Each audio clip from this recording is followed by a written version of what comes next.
Hey VC, it's Jonathan, your cheap and cheerful record collector. Nice snowy day here in Maine. I figure it's a good day to make a couple of videos. So the first one is going to be a contest entry for Deep Track Zach. And this is called Show Me Your Favorite Blues Albums. Zach has a great little channel. I just started watching it about a couple of weeks ago and definitely enjoy his stuff. So I definitely encourage you to check out Deep Track Zach. He has to show at least 3, most 6 blues albums. And I got hundreds of blues albums, so 6 is hard to whittle it down to 6, but I think I've done a pretty good job getting 6 here. Nice thing about this contest is that the winner names a charity, and Zach will give some money to the charity you choose. So that's pretty cool. I like that a lot. So let's start off. So the first album is a musician I've seen a couple of times. First time I saw him was 1963 when I was like 14 years old. And I was with a buddy. We went down to New York City, and maybe it was 15. And there was a club where he was playing, and they served alcohol, so they wouldn't let us in. But my buddy and I talked our way into the club just to sit in the back. We told him we weren't drinking. We just wanted Coca-Cola. We just wanted to watch the band. And we got to see John Hammond, and he had a band then called the Screaming Nighthawks, and it was a great show. I was 15 or so years old. It was fantastic. So this album came out in '65. This is So Many Roads. One of the main reasons I love this album, besides the fact that, you know, I was so influenced by all the music on it, is that on the back, he shows the songs and all the writers, all the authors of all the songs. So when I was a kid, I remember looking at this and going, "Oh, I love this song down on the bottom. Who's Willie Dixon?" I had never heard of Willie Dixon yet, so I looked into doing that. Who Do You Love by E. McDaniels. Who's E. McDaniels? I look around. Of course, that's Bo Diddley. Judgment Day by Robert Johnson in 1964, 65. I had no idea. I'd never heard of Robert Johnson. So I was like, I got to check that out. So from this album, I really was able to dig deeper into the blues and find all sorts of people that he was recording on the album. I saw John Hammond again about 3 years ago here in Maine. Every summer they have a blues festival, the North Atlantic Blues Festival in Rockland, Maine. And about 3 years ago he was there, and I brought a record album for him to sign, and we sat and talked for a while. And I brought this album, Big City Blues, and John was gracious enough to sign that for me. It says, to Jonathan, all the way from 1963, John Hammond. I told him about seeing him at the club at the time. And it's funny, that night, my wife and I went to dinner, and who's sitting in the next booth? But John Hammond. So that was pretty cool. 1964. I didn't get it till by 65 or 66. There were 3 guys from Minneapolis, and they put out 2 records. One was called Blues, Rags, and Hollers. One was called Lots More Blues, Rags, and Hollers. From what I've gathered, they were both recorded in the same session within a couple of days, and they just released them as 2 albums. And this is with Spider John Kerner, Tony Little Son Glover, and Dave Snaker Ray. Fantastic album. One of my favorite blues albums of all times. Real country blues. They do Black Dog, Black Betty, Keep Your Hands Off Her, Red Cross Store, Freeze to Me Mama. Just fantastic. So if you don't know this album, I would highly recommend you grab this album or check it out. Either one, Blues, Rags, and Hollers, or Lots More Blues, Rags, and Hollers. And they have a bunch of other albums under their own name, which I have a couple also. But great blues, country, white guys playing country blues and doing it justice. Great album. Next one is another one of my favorite blues albums, because that's what this is all about. And it's the first Paul Butterfield Blues Band album. This is a 2001 Sundays copy.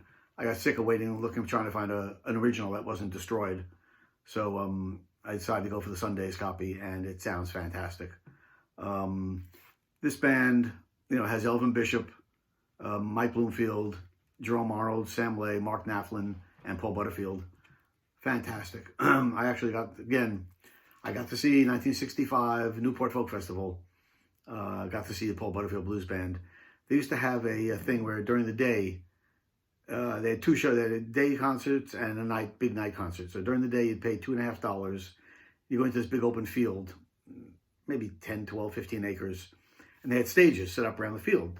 Not, right on the ground, basically, 6 inches to a foot off the ground.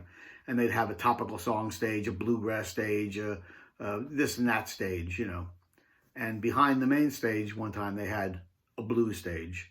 So I went there, and they had all sorts of blues artists. Mississippi John Hurt was there, Willie Dixon and Memphis Slim, all these other people I saw. And the last artist of the day was the Paul Butterfield Blues Band. Mark Knapflin wasn't in with the band yet. And they came out, and the first song they did was Born in Chicago. And it was so loud. I mean, half the people just got up and walked away, complaining about what's this rock and roll being played. And the other half of us, of course, ran to the front of the stage because we couldn't believe how great it was. And great time and a great, great album. Paul Butterfield Blues Band. Still, back in high school, I remember I was in the lunchroom one day, and I hear some guys talking, older guys. I was like 15, they were like 17, the cool kids, And one of the guys said, I got this album by this guy who plays harmonica. He's fantastic, probably the best harmonica player I've ever heard. So I listened. I said, "Who's that?" And he goes, "Oh, a guy named Sonny Terry." You wouldn't know him. Of course, I didn't. So I went out and I got an album by him. And this is not that album, but this is a great Sonny Terry album. And this is called Wizard of the Harmonica. This is actually a Denmark pressing from 1971, I think it was, 72. All the songs recorded in Copenhagen in November of 1971. Actually found this at Goodwill for $1. I couldn't believe it. But Sonny Terry, his partner Brandon McGee plays on one song here. Actually, more than a couple songs on here. And, Sonny Terry and Brandon McGee played together for many, many years. Brandon McGee played guitar and sang. And Sonny Terry, of course, played the harmonica and sang. So, great album. Sonny Terry, Wizard of the Harmonica. Next one is one of my favorite blues artists again. This is a compilation originally released in, this is a reissue from 1971, and it's John Lee Hooker, Going Down Highway 51. What can you say? Everybody knows John Lee Hooker. This is all recorded in 1950. Recording information, all sides recorded at United Sound Systems, Detroit. Grinder Man and My Baby's Got Something recorded February 8th, 1950. 21 Boogie, blah, blah, blah, April 1950. And some of the songs recorded 51, others 48 and 1949. So, nice compilation. It was early stuff. Includes My Baby Got Something, Going Down Highway 51, which is great. Alberta, Boogie, Find Me a Woman, Strike Blues, Henry Swing Club. Fantastic. John Lee Hooker, early John Lee Hooker. Great stuff. Next one is a compilation. Also, this is one, you've seen a different cover. This is the 1968 release of a 1959 original, and it's Lightnin' Hopkins. This is the roots of Lightnin' Hopkins. The one you've seen before, everyone's seen, has this picture, but it's like 5 or 6 of them in a row. I was just happy to pick up any copy of this in good shape. And again, compilation of some of his earlier stuff, has Penitentiary Blues on it, Come and Go With Me, See That My Grave Is Kept Clean, just on Folkways. And this is, the only problem with this one, of course, is that it's electronically reprocessed for stereo, which I freaking hate. But for the moment, it'll be a good placeholder until I can find a good one that's a mono. So Lightnin' Hopkins, fantastic guitar player, great singer, Lightnin' Hopkins. Next one is originally released 1965. This is 1974 reissue. Maybe the greatest blues album recorded, or it's certainly in the top 10. And it's Hoodoo Man Blues with Junior Wells and Buddy Guy. Jack Myers on bass and Billy Warren on drums, on Delmark Records. I mean, I'm sure you've all heard this and seen this. Amazing, amazing record. Snatch It Back and Hold It, Good Morning Little Schoolgirl, Hey Lordy Mama, Hoodoo Man Blues, You Don't Love Me Baby, Chitlin' Con Carne, Yonder Walls. I mean, come on. Amazing, amazing record. Young Buddy Guy, backing up Junior Wells. And last but not least, my favorite blues artist of all time, The Wolf, Howlin' Wolf. Got a lot of Howlin' Wolf albums, but I just grabbed this one. This is a Chess, His Greatest Sides, Volume 1. And these songs, I think the earliest song was recorded in 1954, and the latest one was 1963. The Wolf. There he is. And like I said, I'm old enough and lucky enough I got to see The Wolf at the 1970 Ann Arbor Blues Festival.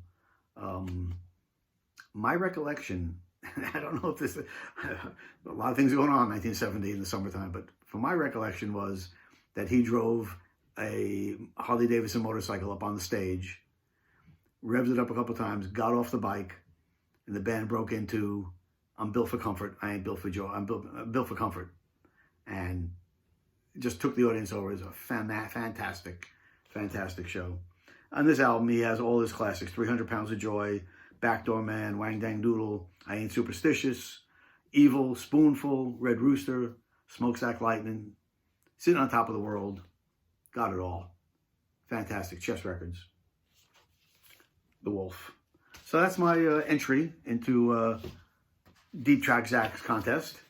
And, the charity I would like to give it to is a local charity here in Portland, Maine, and it's called the Preble Street Resource Center, which are people who've been working with homeless people and helping them out for many years now, and especially during the pandemic, they need as much help as they can get. So that's my charity, the Preble Street Resource Center here in Portland, Maine.